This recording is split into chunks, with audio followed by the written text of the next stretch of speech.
research focus is using teleoperated robots to make heart ultrasound examinations equally available to everyone. So our research aims to increase the access to heart ultrasound examinations. In Australia, the access to heart specialists and echocardiography is very much dependent on where you live. For example, in Alice Springs, in the centre of Australia, with a population of 25,000, it's still not a single resident sonographer. And this means that all ultrasound examinations are done by very costly fly-in, fly-out sonographers. And as a result, the number of diagnostic imaging services done in Alice Springs is less than a fifth of the national average.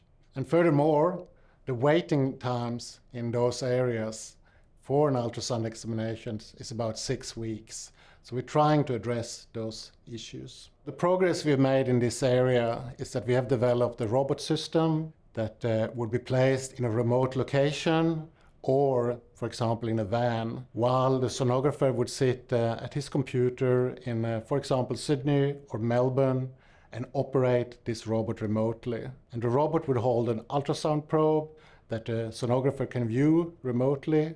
And there will be several cameras monitoring the patients.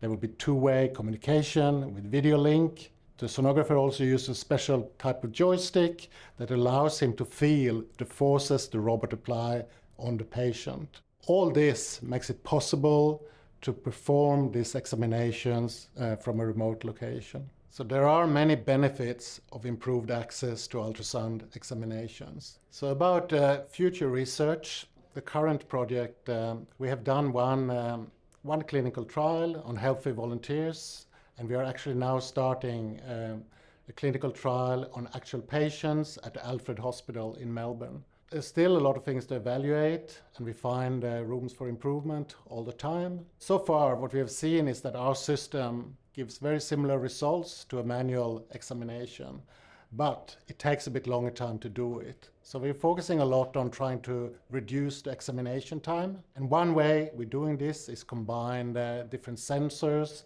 with artificial intelligence to make the robot automatically find a good starting position for the examinations, so before the sonographer takes over.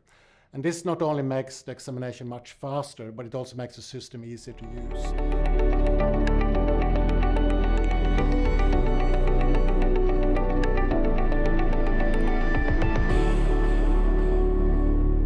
So the teaching and research environment at Swinburne, there are many great things about it.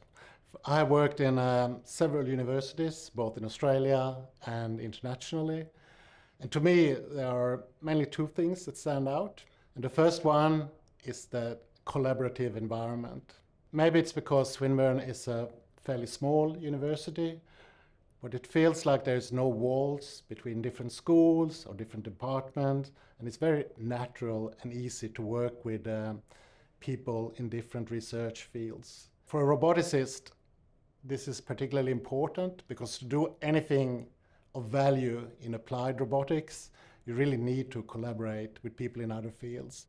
I continually work with people in medical research, material scientists, people doing research in law, logistics, and even film and media. And that is one of the benefits of working at Swinburne. The second one, I think, is that it's the industry collaboration. Swinburne has long had a focus on giving all students industry experience, typically through work placements and similar.